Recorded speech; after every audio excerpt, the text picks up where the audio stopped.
Первое, с чего хотелось бы начать, это расположение окна служебных сообщений. Это окно, в котором программа нам показывает служебное сообщение, например, текст ошибок, либо когда мы что-то неправильно делаем в программе. Вот видим пример, у нас сейчас выдало сообщение, и окно у нас расположено внизу. Какое расположение может быть еще у него? То есть мы можем его закрепить, открепить. Вот нажав на кнопку, мы закрепляем. Видим, что у нас закрепляется на нижней панели. Оно будет сворачиваться, если мы зайдем, например, в меню дополнительных отчетов, оно свернулось у нас. Если мы наведем на эту кнопку, нам покажет наше сообщение. Если уберем мышь, курсор, то пропадут. Так, это первый вариант. Второй вариант — это постоянно открытое окно. Оно не сворачивается, оно постоянно открыто внизу у нас. Также можно перетащить его на какое-то видное место, чтобы в случае, если программа выдаст ошибку, можно было быстро ее заметить. Можно вытащить вот так вот по центру его сделать. Можно его перетащить в правую часть. Изменить размер можно. Также можно закрепить рядом с меню дополнительных отчетов, видим, будет по кнопке. Также наводим, показывает, убираем курсор, пропадает. И точно так же можно сделать с правой части. Например, у нас слева перетащили меню дополнительных отчетов. Открепим его с левой стороны, поставим на правую сторону. И таким образом у нас будет слева меню дополнительных отчетов, а справа служебное сообщение. И то можно закрепить, и у нас будет сворачиваться. Следующий пункт нашего урока хотел бы рассказать немного о быстром поиске по документам. Перейдем в меню «Документы», откроем для примера перемещение товаров. В каких случаях это может использоваться? Например, у нас есть номер документа, но у нас нет ни даты, ни магазина, откуда он отправлялся и на кого отправлялся. У нас есть только номер. То есть, допустим, нам известен вот этот вот номер, но этот документ нам не видно, мы не можем его найти.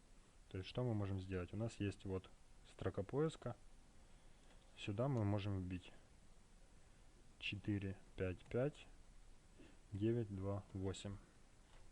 Пролистаем куда-то повыше, чтобы не было видно этой накладной. И нажимаем на кнопку поиска вперед. Что значит вперед? Это значит, что программа будет искать до конца списка. Пройдет по поиску до конца списка от того места, на котором мы сейчас находимся. Есть кнопка назад, это вверх, до начала списка будет искать. То есть сейчас нажимаем вниз, и видим, программа нам нашла накладную по нашему номеру. Точно так же можно осуществлять поиск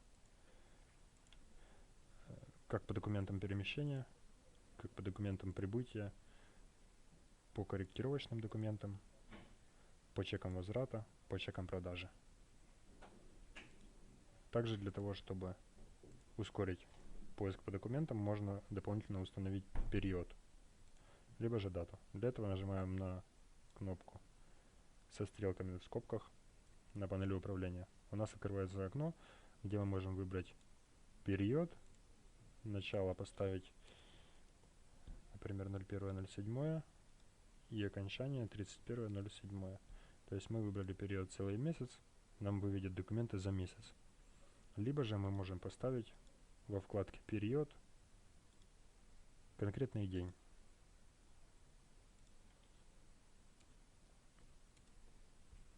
И нам покажет документы только за этот день. Вот видим, 5.07 у нас было только всего лишь 2 перемещения. Перейдем к отбору и сортировке списка. Список с документами, например, чеки продажи. Что мы можем здесь сделать? Какой мы можем установить отбор? Нажатием правой кнопки по списку, либо же по кнопке на панели управления «Отбор и сортировка» мы можем установить дополнительный отбор.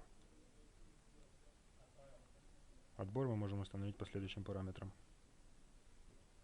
которые выведены в нашем списке. То есть мы можем по статусу проведен или нет, по кассе, то бишь по магазину, также отдельно по магазину можно, по дате, по номеру бумажного чека и так далее. То есть как это работает? Например, нам нужно сделать отбор по магазину. Ставим галочку напротив магазина, равно, нажимаем в строке выбора магазина 3 точки, выбираем магазин, по которому нужно сделать отбор, по которому нужно просмотреть документы, и нажимаем ОК. Нам покажет только этот магазин.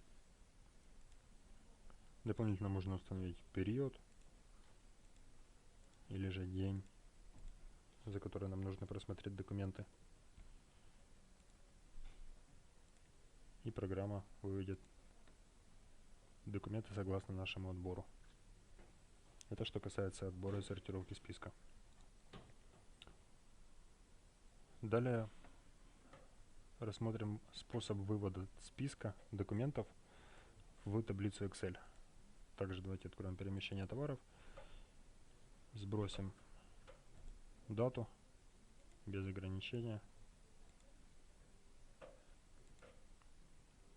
В каких случаях это может использоваться? Например, у нас есть список документов в RPOS, но нам нужно его сохранить в Excel. Как это можно сделать? Делается это следующим образом. Нажимаем правой кнопкой мыши по списку и выбираем пункт меню «Вывести список», в котором должен быть указано «Выводить в табличный документ» и проставлены все галки напротив данных, которые нам нужно выводить. Их можно поснимать. Например, мы не хотим выводить дату, мы не хотим выводить коды RAX, мы не хотим выводить получателя, мы хотим смотреть только отправителя. И нажимаем ОК. Видим, программа вывела таблицу с нашими документами. Далее ее можно сохранить в Excel при помощи меню «Файл», сохранить как, либо же выделением. Выделяем всю таблицу при помощи сочетания клавиш Ctrl+A. Далее копируем и сохраняем в Excel-овский документ. Далее перейдем к часто используемым отчетам. У нас есть с вами главная панель управления, которая расположена в пункте меню «Файл», «Правка», «Операции», «Отчеты», «Армы» и так далее. Есть кнопки «Новый документ», «Открыть файл», есть строка поиска и так далее. На эту панель можно вынести отчеты, которыми чаще всего пользуетесь.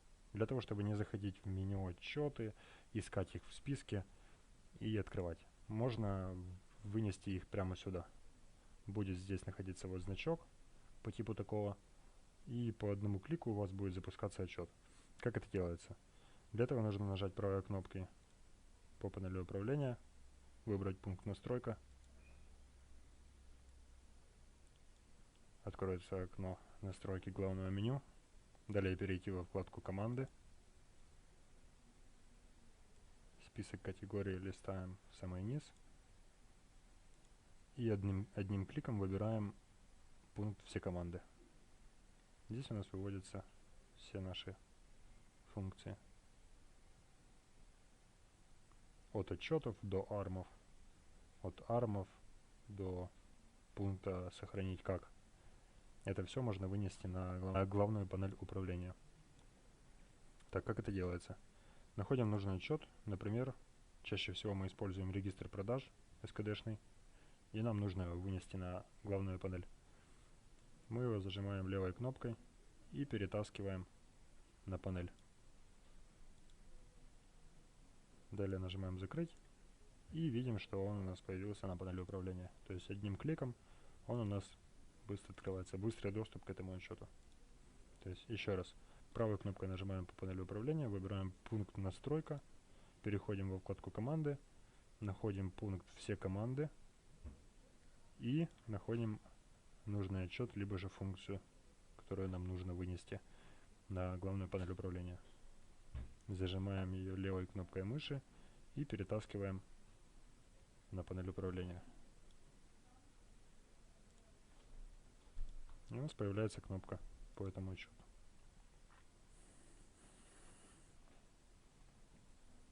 Также у нас есть быстрый доступ к органайзеру. Это, например, калькулятор, либо же календарь, который можно запустить одним кликом. Для того, чтобы не заходить в меню «Пуск», искать в стандартных там калькуляторах, либо еще что-либо. У нас есть панелька органайзера. Здесь есть калькулятор, есть календарь.